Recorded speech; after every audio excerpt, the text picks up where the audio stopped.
a esta su noche de museos y a esta conferencia increíble que vamos a tener con Elisa Yanacone. Me presento, soy Isabel Espinosa, soy la directora de Marketing y Comunicaciones de este querido museo. Y esta noche me da muchísimo gusto presentar a una espectacular conferencia que nos muestra cómo el arte puede ser una herramienta de sanación y una herramienta de justicia. Antes de presentar a nuestra querida conferencista, tengo algunos avisos importantes. Primero que nada, me gustaría mucho agradecer a la Secretaría de Cultura, la cual hace posible este tipo de noche de museos y así acercar a la cultura a muchas personas y hacerla disponible. También me gustaría mucho agradecer al equipo de Marketing y Comunicaciones, al equipo de Operaciones del museo, al equipo de Academia, al equipo de Eventos, Mantenimiento y Limpieza, que es un conjunto de esfuerzos que hacen posible que esta noche de museos pase.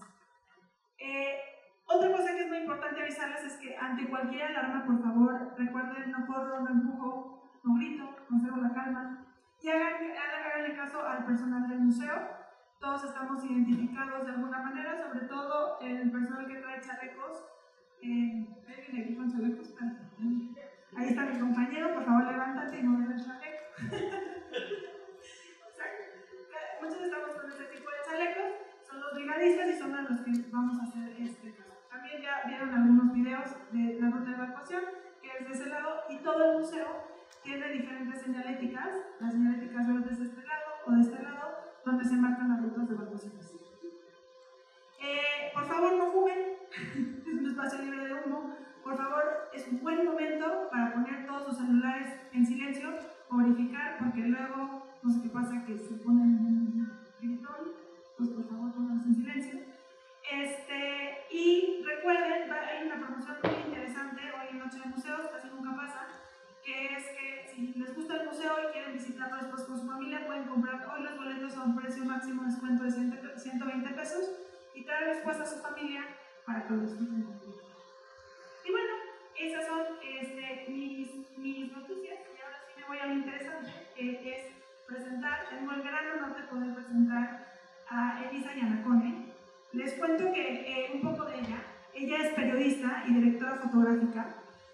Y Elisa combina entrevistas reales con un lenguaje visual cargado de realismo mágico. Su obra explora el trauma y la resiliencia a través de historias personales y contextos globales, transformando testimonios en imágenes profundamente humanas y artísticas. Hace unas fotografías impresionantes, hay una muestra en el lobby que les invito a verlas. Y la verdad es que esta conferencia es un honor tenerla aquí en el museo. Gracias, Elisa, por prestarnos tu talento y toda tu magia en exponer este tipo de temas. Bienvenida, por favor.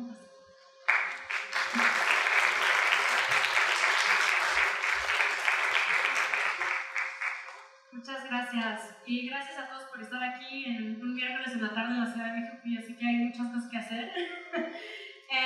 Bueno, como les han mencionado, yo trabajo en distintas zonas de conflicto, crisis humanitarias, y me dedico a transformar las historias de dolor y de trauma en una manera que pienso que es más accesible, pero más que nada nos permite sanar un poco las heridas. Y ahorita les cuento más o menos cómo sucede todo eso. Ahora, sí tengo una advertencia en todas mis pláticas, obviamente por estar en ese tipo de trabajo, a veces hay temas que son complicados, entonces si en cualquier momento alguien se tiene que salir, no me lo tomo personal. Cuídense mucho emocionalmente. Bueno, esta es un poco la historia de cómo llegué a esto.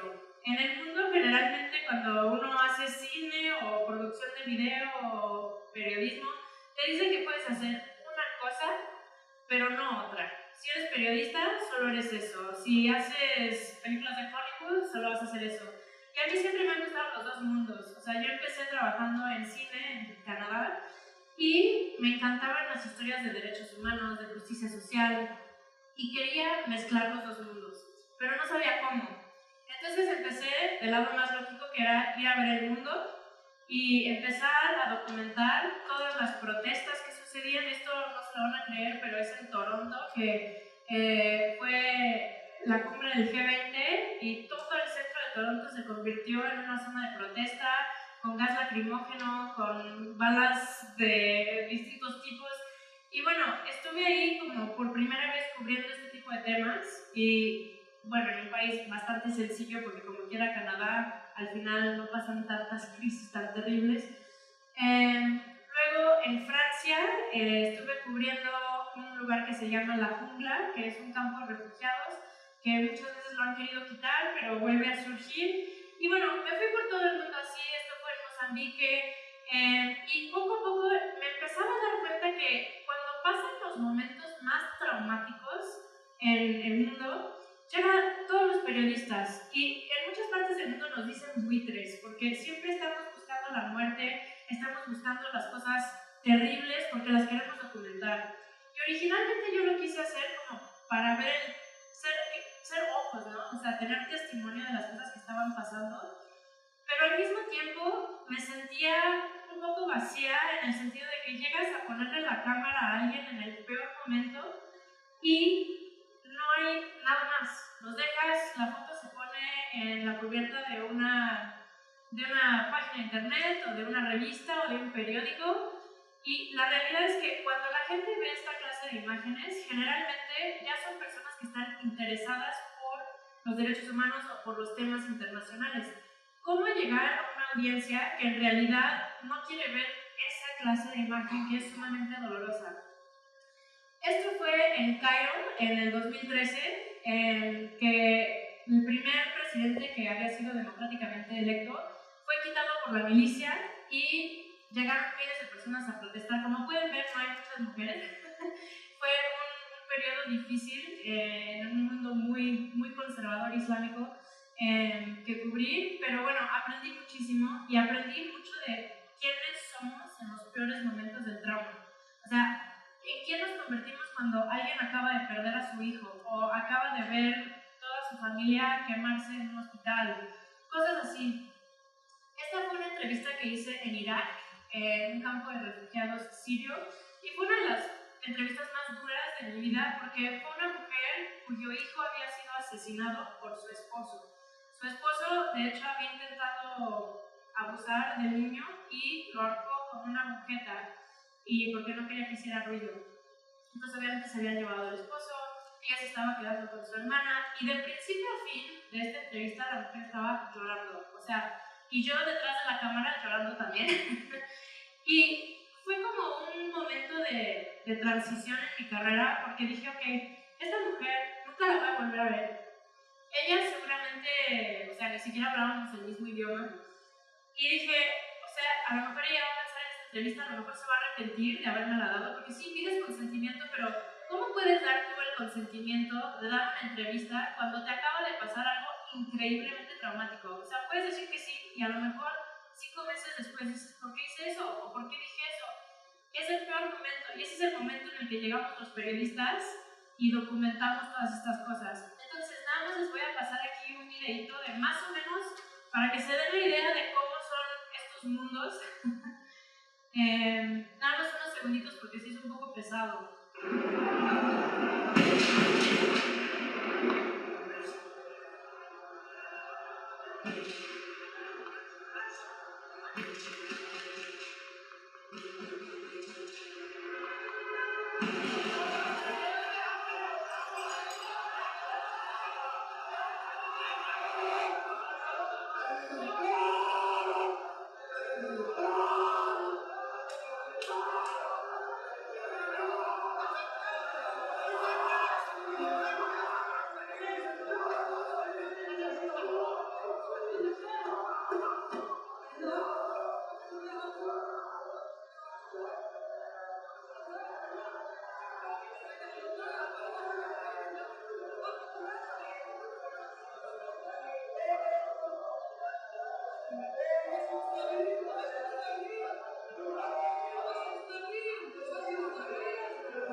Entonces, o sea, son momentos que uno documenta, pero sí son complicados. Y lo más complicado de eso es que, o sea, yo grabé eso, algunas cosas salieron en BBC, algunas cosas estuvieron en ciertos periódicos, pasan y se van. Es como redes sociales, o sea, es swipe left, o sea, ya no lo quiero ver, y se desvanece. De hecho, hay muchas personas en Egipto hasta este momento que no saben lo que sucedió en su propio país porque los medios estaban controlados por el jefe de la milicia, que fue el que, bueno, tomó el puesto de presidente, sigue siendo presidente ahora, casi 11 años después, 12 años después. Y este es el otro mundo que tengo que me fascina, que era el mundo de la imaginación y la creatividad.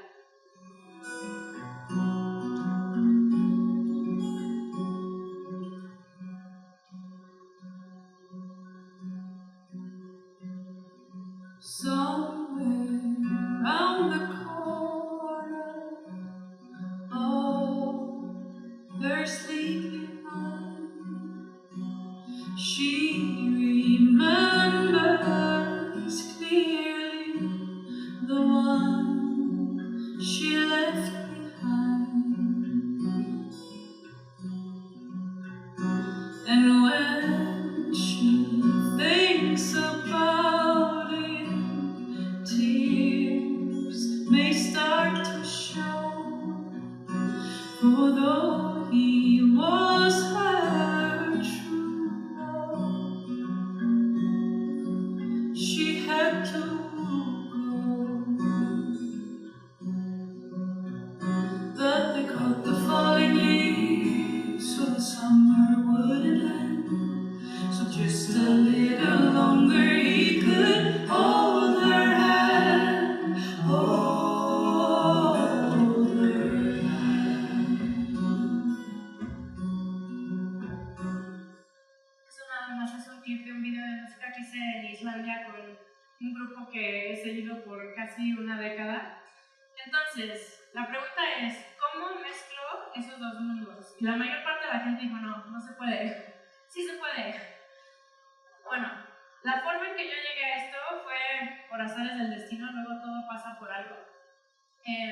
A mí me violó un primo aquí en la Ciudad de México cuando tenía 23 años y la verdad es que fue la cosa más horrible porque se fracturó mi familia, ya no me hablaron, o sea, no los he vuelto a ver. Entonces fue un tema muy, muy difícil para mí, probablemente el más difícil.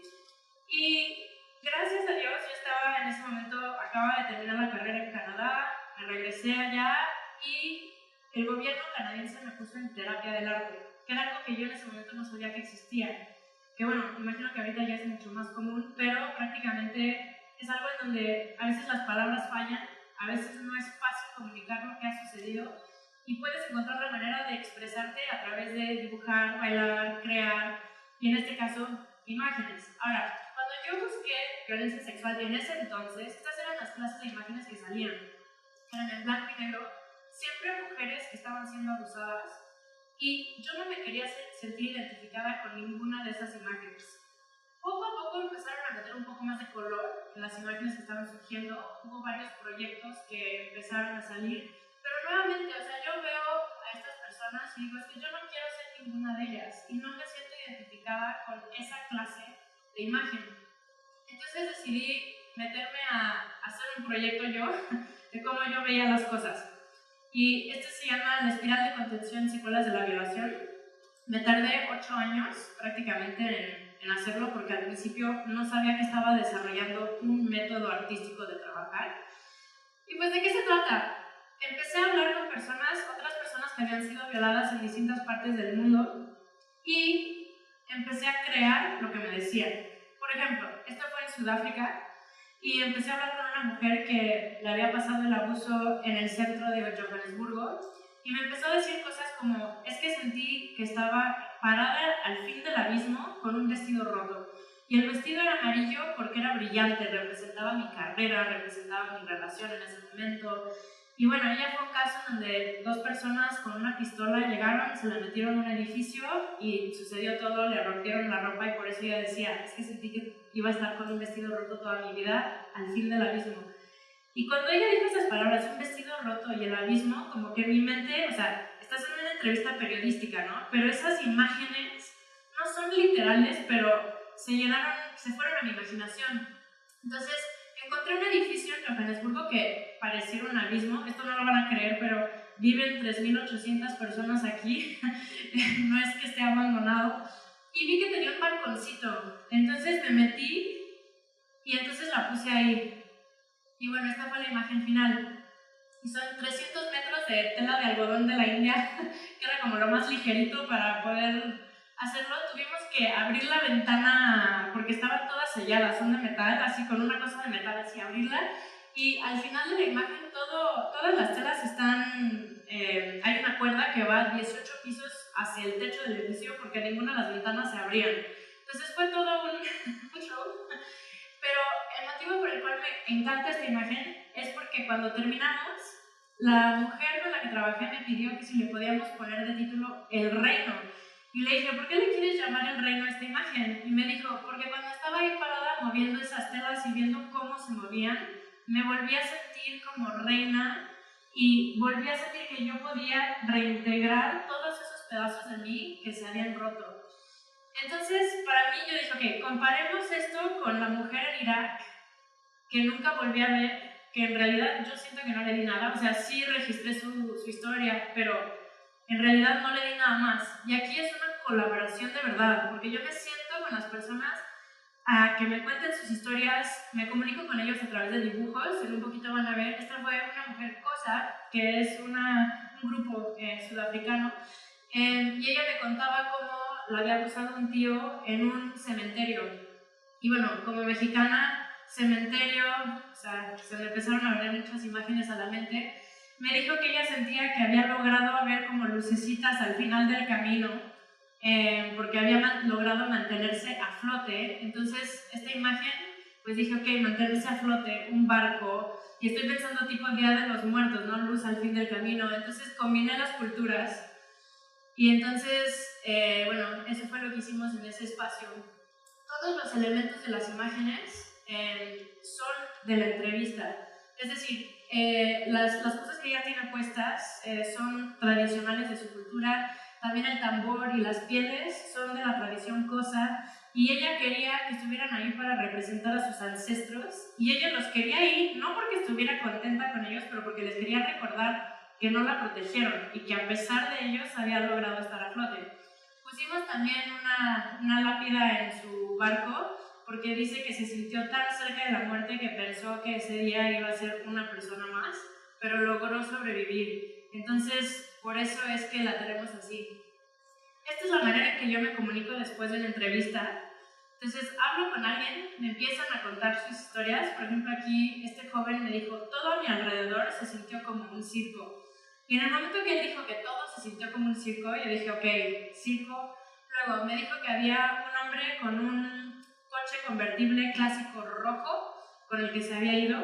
Este es un hombre en Reino Unido que es gay y que no había podido decirle a su familia y se fue a Manchester, que es una ciudad principal.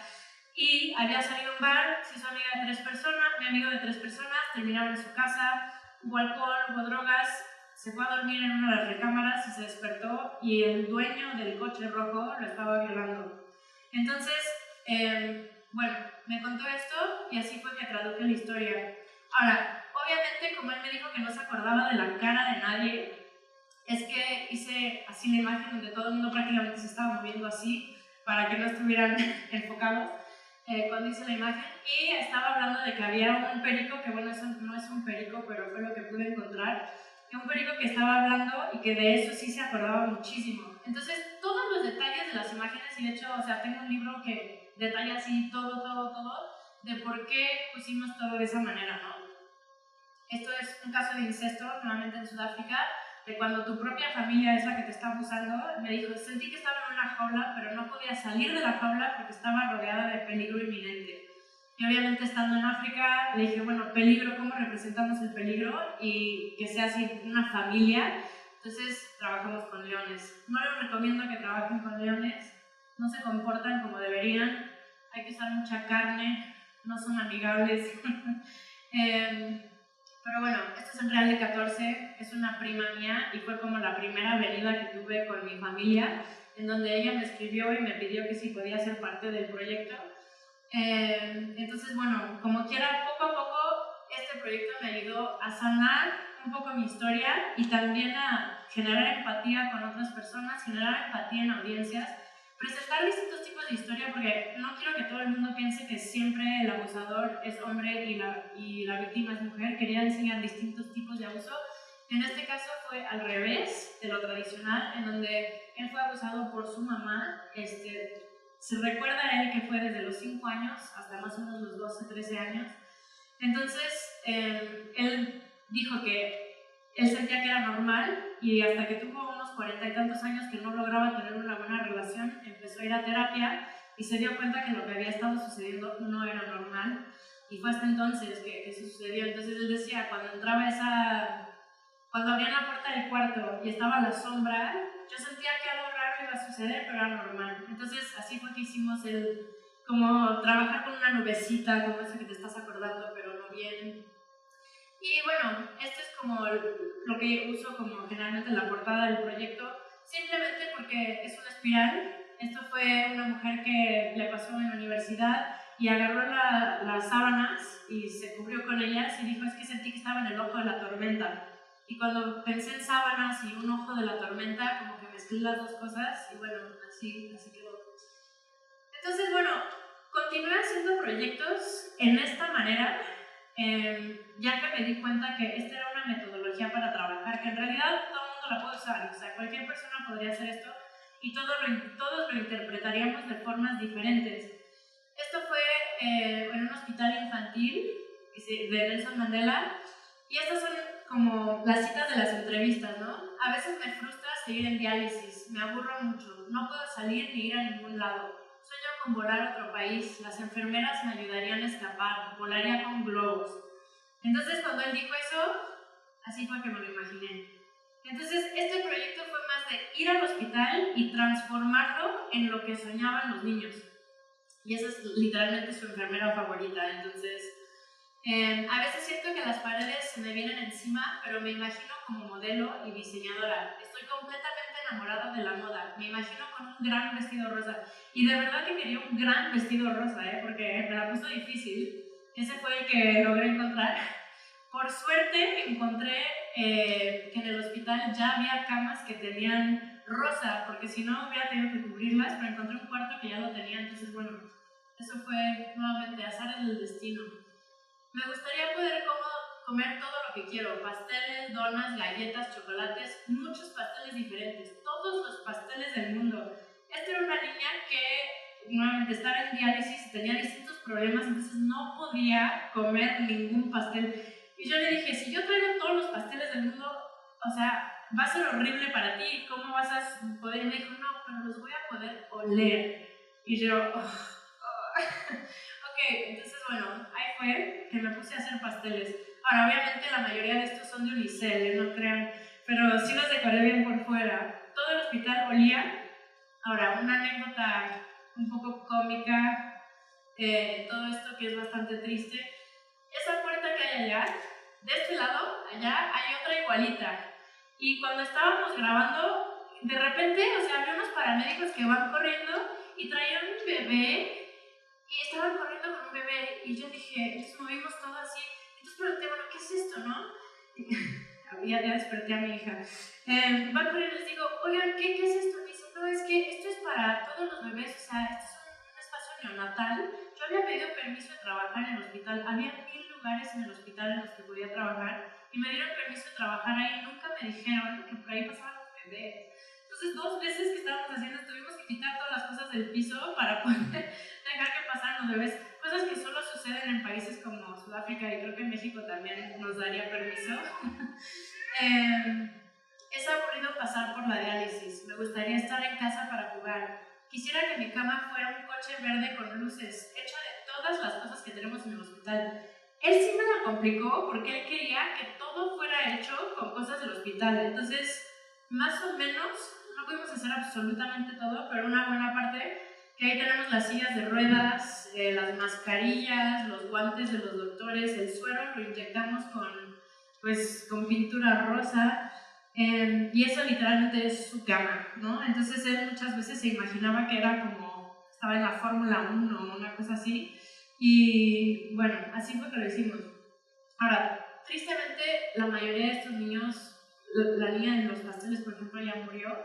Él logró que le dieran un riñón nuevo, pero su cuerpo lo rechazó, entonces tuvieron que volver a empezar de nuevo. Y es súper difícil, especialmente en Sudáfrica, que los órganos lleguen, ¿no? Entonces, estos proyectos se vuelven cosas en donde creo que le pude dar mucha felicidad a los niños en ese momento. Las imágenes ahora están en el hospital, entonces hay muchas personas que como que se inspiran un poco con eso, pero más que nada las familias tienen un recuerdo que no sea que sus hijos estén conectados con cables todo el día y que eso sea lo único que les quede. Entonces, por eso fue que decidí hacer el proyecto. Ahora, esto se puede hacer con cualquier tema, de verdad ya me di cuenta, si tienes un mal día en el trabajo podrías hacer un proyecto sobre esto. El escondite ante los monstruos es de niños que son huérfanos o que los han abandonado. Como ven, siempre trabajo con cosas bien bonitas y bien felices. Pero bueno, ella es una niña que fue abandonada y sentía que la sociedad la veía de una forma como juzgando, ¿no? Entonces es de cómo ella en la oscuridad confronta esos miedos y eso es lo que representa el juguete. Es poder confrontar eso que te da miedo y saber que tienes la luz dentro, ¿no? Y bueno, esto es un poquito de cómo se ve detrás de cuando estoy trabajando.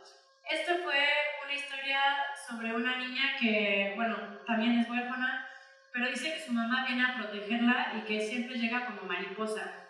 Y ella tenía miedo de los monstruos que estuvieran debajo de la cama. Entonces, la razón por la cual se llama el escondite de los monstruos es porque cuando le pregunté a uno de los niños qué era un hogar, o sea, ¿qué significa para ti un hogar, una casa? Me dijo que era un lugar para esconderse de los monstruos. Entonces me pareció, o sea, un título muy, muy bonito y muy real de cuando no tienes suficiente familia o suficientes personas que están ahí para ti, quieres un escondite de los monstruos. Y bueno, pues te necesitas debajo del agua simplemente para representar que no se sabe qué pudiera haber ahí debajo y para un niño podría ser cualquier cosa, ¿no? Ese es mi vestido de bodas, que lo volverán a ver porque lo uso varias veces. Lo uso muchas veces, pero nuevamente este fue del mismo proyecto, ¿no? Ahora, regresando a los temas más políticos, los humanos de la guerra olvidada siendo la guerra de Camerún, que creo que no sale por ningún lado. Las personas que hablan inglés y las que hablan francés se están peleando y prácticamente llevan años así en una de las dictaduras más largas del mundo. Irónicamente, unos prisioneros de guerra que lograron meterse un celular a la cárcel en Camerún estaban afiliados con una organización que yo conocía. Y a través de esa organización me preguntaron que si yo podía hacer un proyecto para contar sus historias con la misma metodología. De forma lineal, este fue el segundo proyecto que hice, o sea, fue el que hice justo después del de violencia sexual, y fue donde me tuve que preguntar, ¿esto se puede hacer con otros temas? Que en ese momento, después de estar 8 años con el mismo tema, no me lo podía imaginar, y me di cuenta que sí se puede. Entonces, bueno, para empezar, tuve que explorar formas de hacer entrevistas anónimas, porque esto también es un corto. Y no sé si han visto muchos documentales, especialmente noticieros y cosas así, que cuando las personas no pueden enseñar la cara, siempre están como en silueta, ¿no? Y yo no aguanto las siluetas, porque pienso que son como lo más aburrido. Y además no te dan nada. Aquí lo que hicimos fue usar máscaras de Camerún con trajes tradicionales de Camerún, pero en la parte de atrás tenemos textiles sudafricanos. Aquí a lo mejor no se aprecia tan bien, pero si estás en África es como sumamente obvio. Y la forma que eso cuenta una historia es que son personas que son desplazadas de su propio país y ahora se encuentran en otro. Entonces trabajé con sudafricanos, con personas que son de Camerún, que habían encontrado la forma de llegar como refugiados o exiliados a Sudáfrica, y con ellos fue que trabajé para representar las historias que me contaban en la cárcel. Si tenga sentido eso, pero bueno. Prácticamente trabajé en una cárcel de Johannesburgo, que fue donde Gandhi y Mandela en algún momento estuvieron, y trabajé con refugiados de Camerún. Y pues lo que me contaban es que se sentían abandonados, se sentían que nadie, o sea, les importaba si vivían o morían, que son como animales. Me contaban que luego a veces los ponían en celdas que son de 1 metro por 1 metro y que muchas veces la comida que les daban estaba ya mala, que tenía bichos, o sea, en mil cantidad de cosas.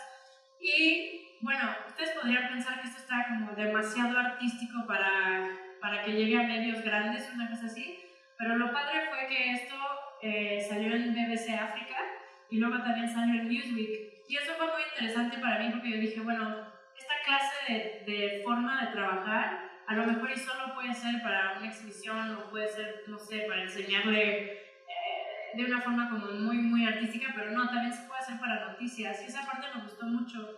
¿Y por qué? Porque ya están desesperados los noticieros de mostrar la misma imagen, porque no importa qué país sea, si tú ves a alguien que se está muriendo, se vuelve la misma imagen. La gente ya no quiere ver ni qué guerra, ni qué país, ni qué... No, es ya, alguien se está muriendo, ya no quiero ver nada. Entonces, al plantear el problema de esta manera, la gente empezó a tener curiosidad de nuevo y decir, oye, pero ¿eso de qué se trata? ¿O cómo es que esa es una persona que está en una cárcel? ¿O de qué se trata ese conflicto?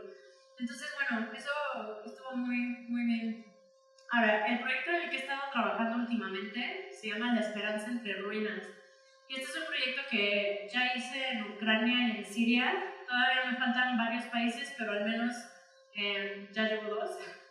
Y fue porque la primera vez que fui a Siria, yo vi un señor de 60 años que estaba fumando, que estaba platicando con alguien, y empecé a caminar y cuando le di la vuelta, me di cuenta que era un niño que tenía como 12 años. Y yo dije, o sea, yo trabajo con los ojos, generalmente veo bien, y dije, ¿cómo puede ser? Y es que ya se portaba como si fuera un adulto, y me empecé a dar cuenta que en Siria, como hubo guerra, la generación de mi edad ya desapareció. Y prácticamente los niños son los que ahora tienen que ser adultos.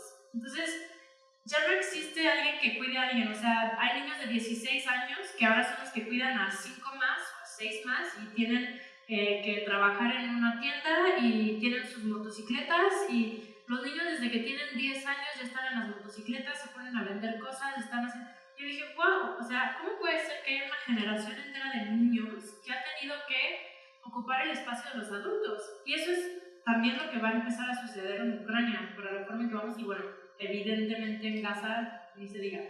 Entonces, bueno, yo vi esto y dije, yo quiero hacer un proyecto al respecto.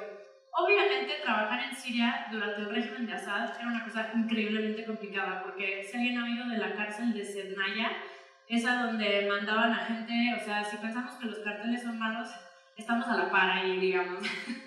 Entonces, era imposible trabajar, yo me tuve que meter prácticamente de una manera un poco ilegal, en donde le pagué a alguien para darme una visa turística, para dejarme actuar como yo quisiera.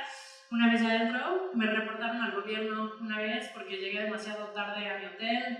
En fin, empecé a hacer todo en secreto, pero necesitaba un permiso para poder regresar a construir los sets dentro de las zonas destruidas. Y esa era la parte que me estaba costando mucho trabajo. Entonces, en lo que averiguaba cómo hacer Siria, me empecé a meter a Ucrania. Y bueno, esto todavía sigue siendo Siria. Es que los espacios, o sea, todo Siria es así. Ustedes pueden manejar por 4 horas y todo lo que ven son zonas destruidas, edificios destruidos.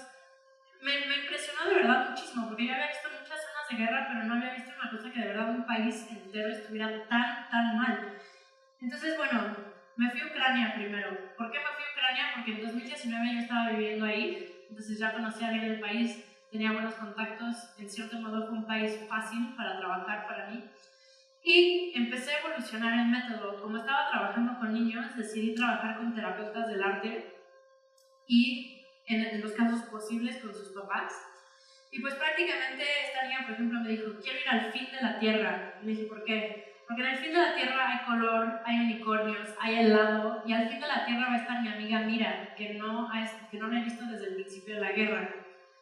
Evidentemente yo no podía traer a la amiga Mira, ¿verdad? No hay arte que pueda traer a alguien, pero lo que sí pudimos hacer es lo demás, y esa forma de grabar con una terapeuta del arte, con su mamá que estaba ahí, o sea, sí hubo un momento que empezó a llorar porque se dio cuenta que Amira no va a venir, ¿no? Puedo traer al unicornio por Amira. Entonces, es como usar el arte en una forma en que puedas confrontar tus miedos, confrontar lo que está sucediendo, pero también empezar a procesarlo de una manera que sea sanadora. No voy a curar a nadie con estos procesos, no soy terapeuta, pero sí sé por experiencia propia que ayudan a que te muevas en tu proceso de sanación. Y esa parte es la que me gusta mucho.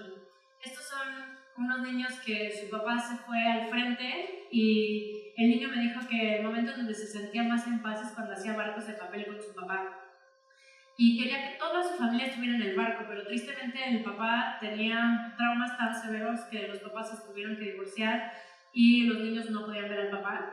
Entonces tuve que hablar con él un poco para ver si de verdad lo quería hacer. Eventualmente pudimos.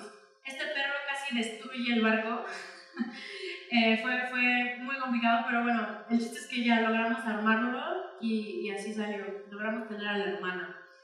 Esto es cuando los niños conectan un poco más con el enojo, que me parece un sentimiento súper sano para estas situaciones. Obviamente Rusia invadió su país, siente que su castillo está siendo bombardeado y ella lo quiere defender. Y como me lo pintó fue yo quisiera matar a unos rusos. Y creo que tiene mucho sentido, porque cuando estás en tu casa y tienes que estar en el búnker todos los días, y también quería que fuera un teatro, porque decía, yo siento que todos los días tengo que presentarme a la vida para mi familia, para la escuela, para todos, como si en realidad, o sea, todo estuviera normal o todo estuviera bien. Y me siento horrible porque es como un teatro, o sea, no es como me siento de verdad. Este nuevamente es mi vestido de bodas, les dije que lo iban a volver a ver, que me llevé a Ucrania. Esta es una niña que es bailarina, baila increíble, o sea, de verdad me encanta.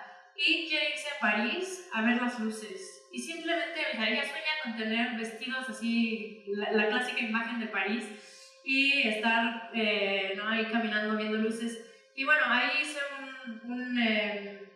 me ayudó el ballet de Kiev, que es la capital de Ucrania, con varios de los objetos que ven en la foto, porque me llevé 5 maletas a Ucrania sola, tuve que volar a Polonia. 3 eran de 32 kilos, se me fue el avión, no logro salir a tiempo, perdí el tren, me tuve que ir en camión, llegué al hotel que estaba junto a un búnker porque quería un búnker cercano, pero no había elevador, tenía que subir las maletas y bajarlas todos los días 3 pisos, o sea, son viajes complicados, pero bueno, así estuvo. Ella quiere pintar y quiere que la guerra desaparezca, entonces quiere irlo pintando y le gusta pintar flores y cosas así. Él quiere ser piloto y quiere traer nuevamente un avión que en Ucrania era uno de los más grandes del mundo y Rusia ya no lo dejó que volara. Entonces él quiere volverse piloto para que vuelva a surgir este avión. Esto es en Siria. Prácticamente lo que pasó fue que el régimen de Assad cayó en diciembre y yo estaba embarazada de 6 meses y medio y le tuve que decir a mi esposo que el fin de semana me tenía que ir a Siria.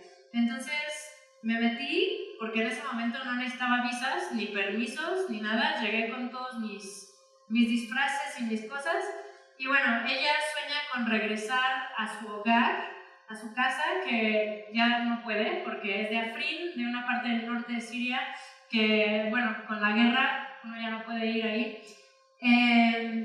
Y bueno, cuando me contó su historia pensé mucho en el Mago de Oz, en la idea de cómo quieres ir a casa o regresar a casa y pues el camino amarillo, ¿no? Entonces me llevé pinturas de la India, esas que usan para Holi, y llené todo ahí, ¿no?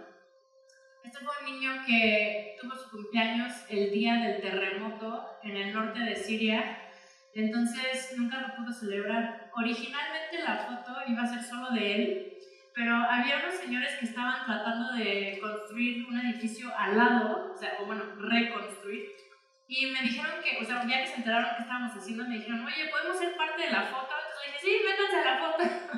Entonces me gustó más que estuvieran ahí. Y este es el último proyecto que les voy a enseñar, que es Reimaginando Rotterdam. Y bueno, Rotterdam es una ciudad en Reino Unido que ha estado en las noticias por todas las razones que uno no quiere estar en las noticias, que son 1.400 casos de abuso sexual a menores, y fue entre los que manejaban los Ubers y los que estaban en unas de las tiendas, hicieron como un círculo de abuso. Y bueno, también tienen mucho crimen y han tenido muchos problemas. Entonces, prácticamente trabajé con una organización allá y con los niños para reimaginar cómo quieren que se perciba su ciudad a nivel mundial.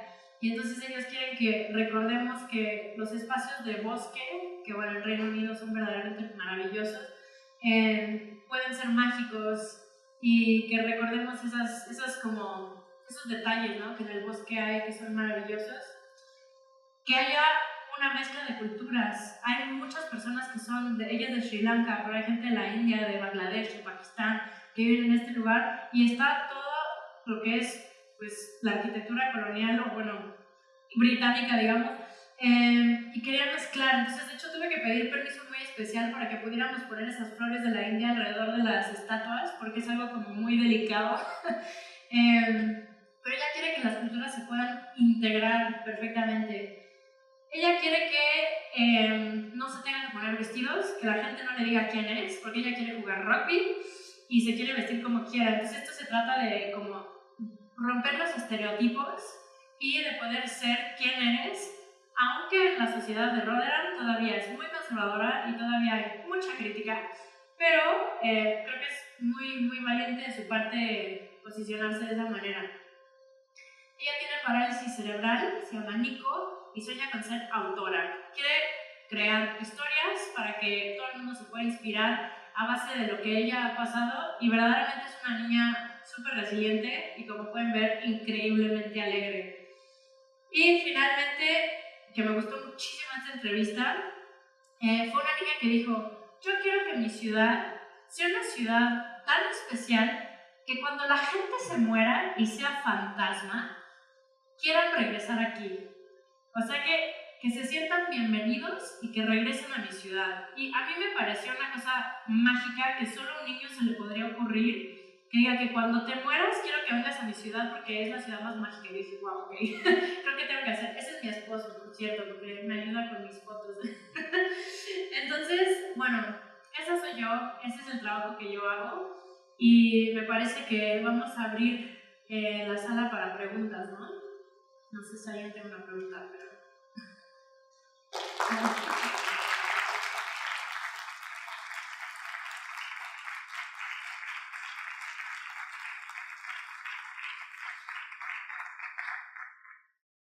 aquí hay una. Allá. Sí, preguntas.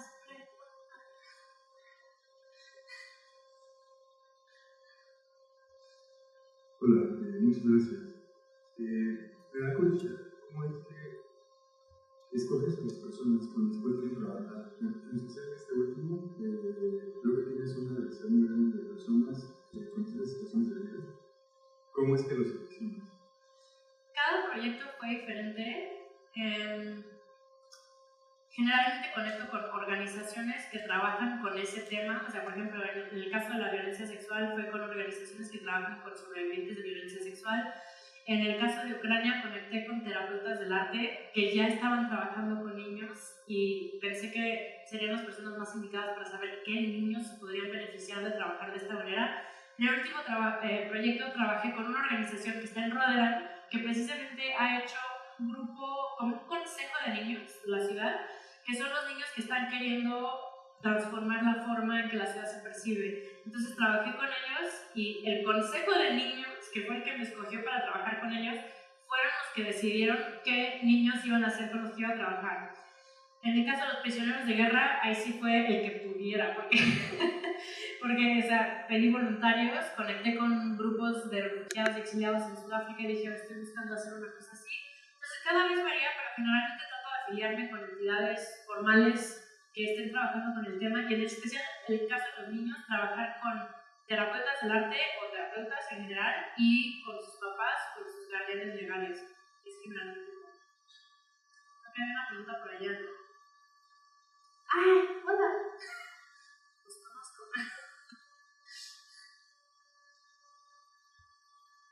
Perdón. No iba a preguntar. Ah, ok. No me sale el saludo, perdón. Hola. Entonces sí. buenas tardes. Buenas tardes. Una pregunta, después de que tomas las fotografías, después de que ves todos tus ambientes, en lo particular, ¿tomas alguna terapia? ¿Tienes alguna manera de sobrellevar esto? Oh, sí. No, mira, hubo muchos años, después del tema que tuve de violencia sexual en México, prácticamente tenía una terapeuta que me hablaba, o sea, en el país que yo estuviera, a la hora que fuera, o sea, la tenía en mi WhatsApp. Fue una terapeuta de aquí de México y, o sea, yo hablaba con ella en todos lados. Por como 10 años estuve en terapia continua. Cuando estuve trabajando en Egipto, todo eso de zonas de conflicto, sí hubo varias veces que, bueno, te haces amiga de personas que mueren o ves que gente se quema o cosas muy feas y lo tienes que procesar. O sea, escribí muchísimo, lloré muchísimo y sí, procesé muchísimo en terapia. Pero a la vez, al empezar a trabajar de esta forma, o sea, estos temas ya no me pesan porque pienso que es una forma en que yo sano partes de mí cuando estoy trabajando con alguien que también está sanando partes de ellos mismos. Entonces se vuelve como un ciclo vicioso de sanación. Y bueno, todavía tengo terapeutas en distintas partes del mundo, pero o sea, ya no estoy en terapia continua. Pero sí, o sea, creo que es súper importante, porque si no, sí tengo colegas que cubrieron zonas de conflicto que lo manejan con el alcohol, con las drogas, con cosas así. Y bueno, por ejemplo, el proyecto que hice en Ucrania nos bombardearon todos los días. Entonces estábamos trabajando y había alarmas, en las noches nos bombardearon todas las noches. Entonces sí regresas, o sea, así, ¿no? Tienes unos días en donde estás como que... pero pues poco a poco, ¿no? Pero ya siento que estos temas, o sea, me he preparado bien para hacerlos. Tengo buen apoyo, sé cuando necesito el apoyo y lo busco siempre. Otra pregunta por acá. Hola.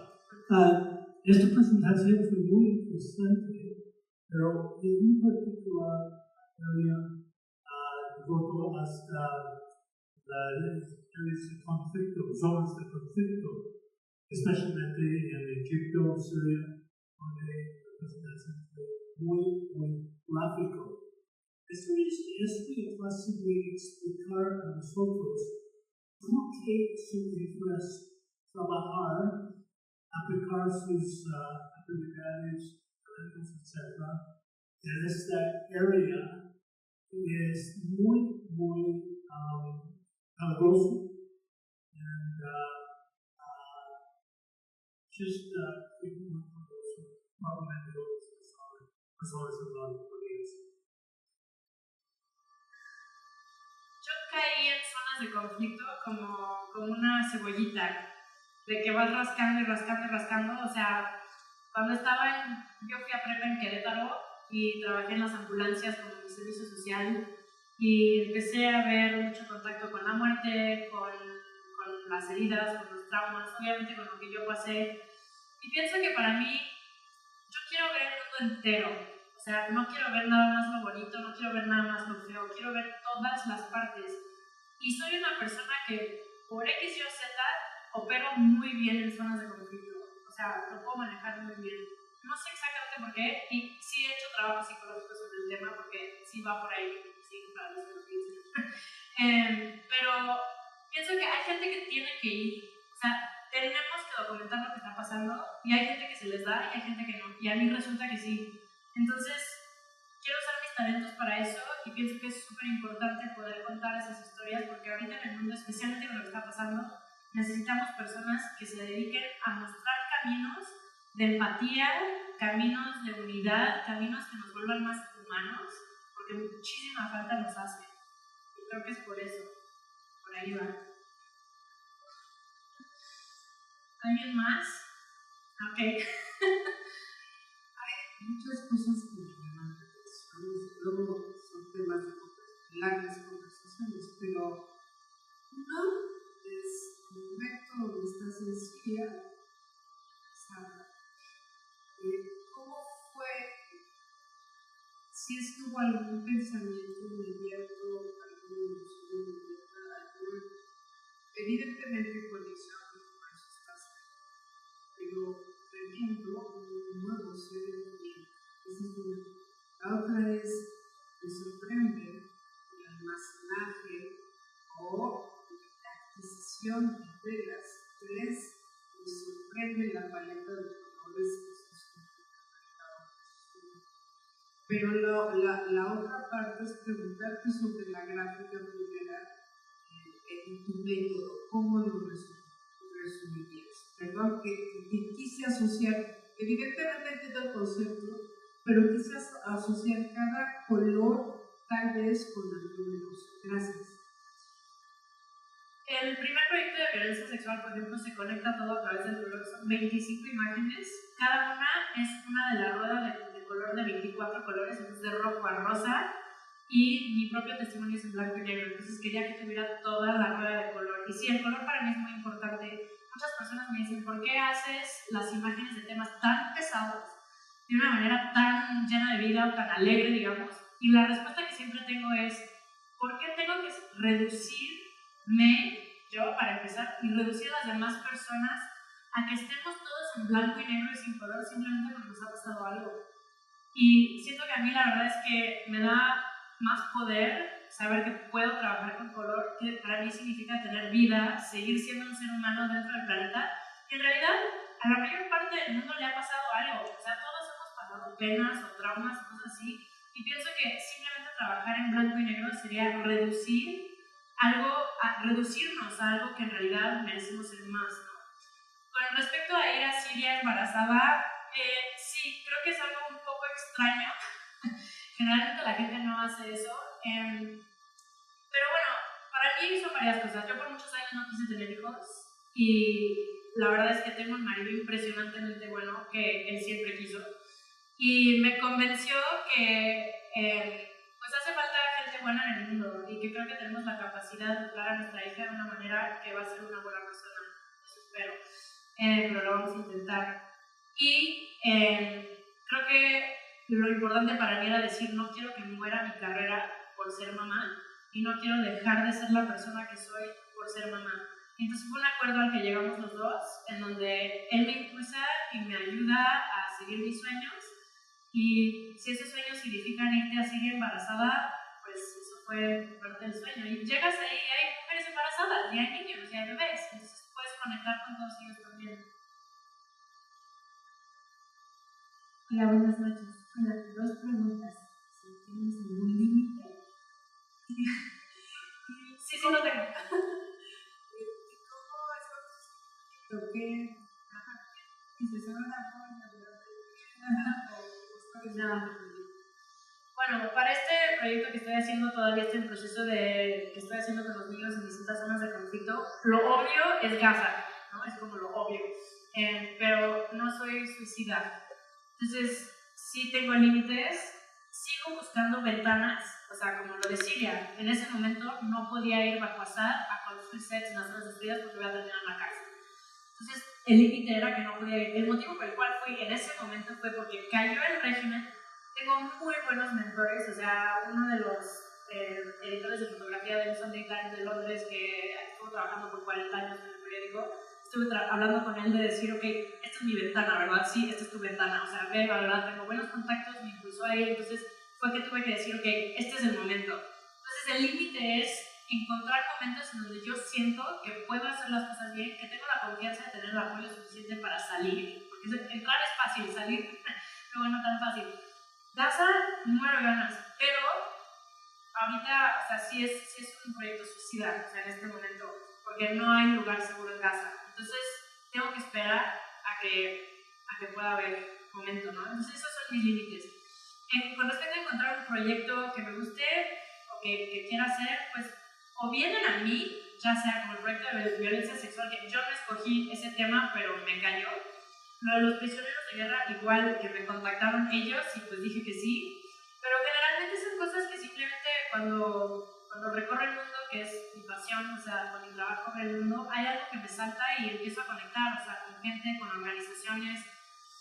No hay como un método específico, pero nunca he tenido un momento en mi vida que no tenga ideas de proyectos. Tengo demasiados proyectos y el problema es más bien como decir cómo hacerlos todos. Pero bueno, no sé, ahí sí creo que es un poco de destino, que todo se alinea.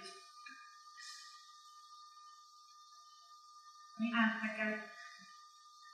Ya llegó otra vez. Hay persona entiende, pues, claro, esto es un recinto muy importante, pero trabajo aquí en México tiene más años. Pues no tengo mucho, pero sí tenemos algunas ideas con el museo que todavía están por concretarse. Y no tengo mucho más, de hecho es la primera vez que presento mi trabajo en México. He presentado en Sudáfrica, en Londres, en Austria, en 1000 lugares, pero no he logrado que en mi propio país las cosas se alineen, entonces es la primera vez que lo logro y estoy súper emocionada. Me encantaría que hubiera más, pero pues voy poco a poco. Gracias al museo por permitirme hacer esto. Estoy prometiendo una pregunta. No sé. Yo entiendo que usa mucho el concepto del realismo mágico en su trabajo.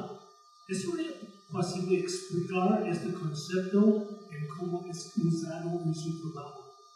Sí, bueno, creciendo en Latinoamérica creo que muchas personas saben del realismo mágico, pero si tú estás tan enojado que quemaste la casa, o tan triste que se inundó el cuarto de tus lágrimas, no son cosas literales, pero vienen de corrientes literarias como Laura Esquivel o no sé, sí, exacto, gracias. Y bueno, de ahí, obviamente estando en México, creciendo en México, leí esos libros, las ideas se quedaron conmigo y cuando hago entrevistas periodísticas, inevitablemente alguien siempre usa imágenes que no son literales y bueno, usé esos mundos para poder armar. Creo que aquí había una, ¿no? Sí. Te felicito por esta labor hermosa. Gracias. La verdad que sí. Y yo he visto a tu ser entero, a que trabajas. Tienes que hacer. ¿Sabes? Yo deseo bastante feliz. Soy totalmente feliz.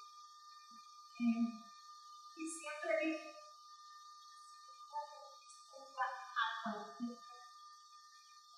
salían la información de lo que fuera. Y tú lo estás haciendo y lo estás transmitiendo de esa manera.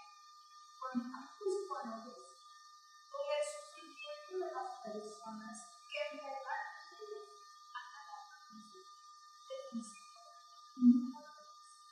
Muchísimas gracias.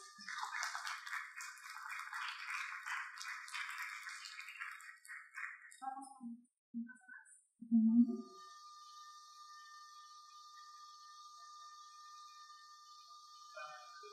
Hola.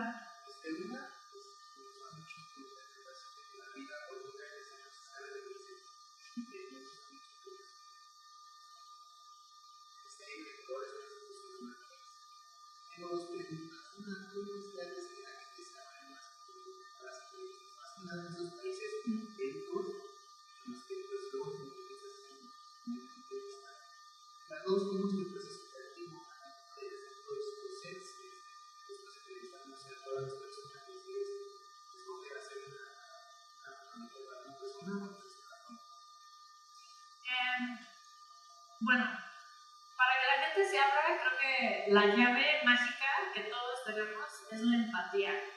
Porque al final, no importa en qué país estés, si tú llegas con alguien con empatía y con corazón abierto, con interés de saber quién son, cuál es su historia, y te abres tú con ellos también, porque hay que dar de tu parte también, yo veo que la gente te cuenta todo. Y en realidad en países bélicos en donde tienen muy poco apoyo, muy poca ayuda, la gente casi está desesperada por contar su historia, porque su historia es la misma de millones de personas. Entonces, que tú llegues y te intereses por la historia de alguien, lo ven como un regalo casi. Entonces, esa parte, bueno, creo que de esa manera. ¿Cuál era la segunda parte? El proceso creativo, sí. Bueno, generalmente me siento con alguien, tomo notas como periodista normal y ya en esa misma entrevista empiezo a hacer notas de las imágenes que me vienen a la mente, como el chavo que dijo todos se sentan en un circo, el vestido amarillo, el abismo, la jaula, el peligro, no sé qué. Entonces, para el final de la entrevista comento las imágenes que se me quedaron, ¿no? Y entonces empezamos a debatir cómo se podría transmitir esa emoción. Si si es que quieren, ¿no? Si es que eso también se identifican con ello. Empiezo a hacer dibujos, les digo, ¿qué te parece esto? Y dicen, sí, padre, le agregamos tal, le quitamos tal. Otras veces me dicen, no me gusta para nada, y volvemos a empezar. Al principio, con el proyecto de violencia sexual, no todas las personas que entrevisté pudieron ser parte del proyecto. ¿Por qué? Porque llegaron personas conmigo que querían entrar al proyecto, que las habían violado la semana pasada. Y vuelta a la misma de cuando era periodista normal de conflicto, que pues pides consentimiento, pero en esos momentos es muy difícil. Necesitas tiempo para procesar y para decidir que eso es en verdad lo que quieres hacer y que eso es en verdad el camino que quieres tomar. Entonces, no fueron todas.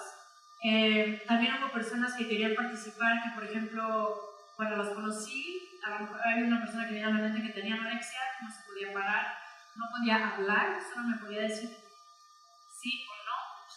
Y me tardé 4 años en que ella pudiera recuperar la fuerza, empezó a ir a trabajar nuevamente y que sí pudiera participar en el proyecto. Entonces hay historias que se han tomado muchos años en poder materializarse, pero ya ahorita generalmente a las personas que entrevisto se va a hacer una imagen. O sea, generalmente son todas las personas que entrevisto, porque también me parece justo. Llega a haber momentos esporádicos del pasado, o sea, por ejemplo en Siria, que íbamos a hacer una imagen con una niña y el día que lo íbamos a hacer yo estaba trabajando con distintos hombres que traducen, que manejan, que me llevaban a lugares y noté que le estaba costando mucho trabajo estar con ellos. Entonces me la llevé a un lado y me di cuenta que en el proceso, o sea, de que yo la conocí del primer viaje a Siria al último, la habían abusado y ya no estaba cómoda con, o sea, se tenía que quitar algo que le podíamos poner o sea, en un lugar, pero cambiarse y que hubiera hombres, simplemente no quería, no podía. Entonces decidimos no hacerle imagen. Hablé con ella, dije, todavía no quieres hacer, y estaba muy nerviosa, y le dije, ¿sabes qué? No. Entonces va a haber momentos en donde las cosas no se van a hacer. Hay fotografías que he tomado que al final la persona se arrepintió. Hubo una mujer de como 80 años que quiso hacer una imagen de violencia sexual. Decimos, me encantaba porque representaba una generación que es súper importante que puedan abrirse sobre el tema, pero al final me pareció que era demasiado, entonces ya no la exhibí. Entonces, las líneas siempre las tienes que ir respetando conforme se van formando, pero bueno, creo que más o menos responda a la pregunta. Pues muchas gracias, Elisa. Esto ha sido una conferencia impresionante. Por favor, démosle un aplauso.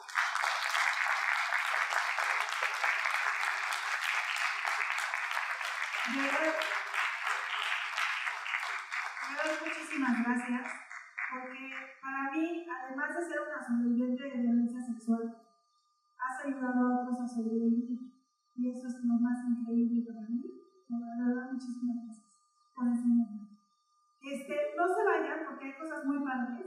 Imprimimos unas postales que traen las fotografías de Reino, que es esta imagen hermosa con la mujer vestida de baño. Van a estar aquí, ahorita me van a ayudar a ponerla. Y Elisa se va a quedar un ratito para podernos firmar esas postales. Entonces, aprovechen, compren su postal, ayuden a la causa y aquí podemos firmar las postales. De la misma manera, el museo todavía sigue estando abierto, entonces después de esto pueden pasar a cualquier sala a visitar. Muchísimas gracias a todos por estar aquí y muchas gracias, Elisa, por compartir nuestra información.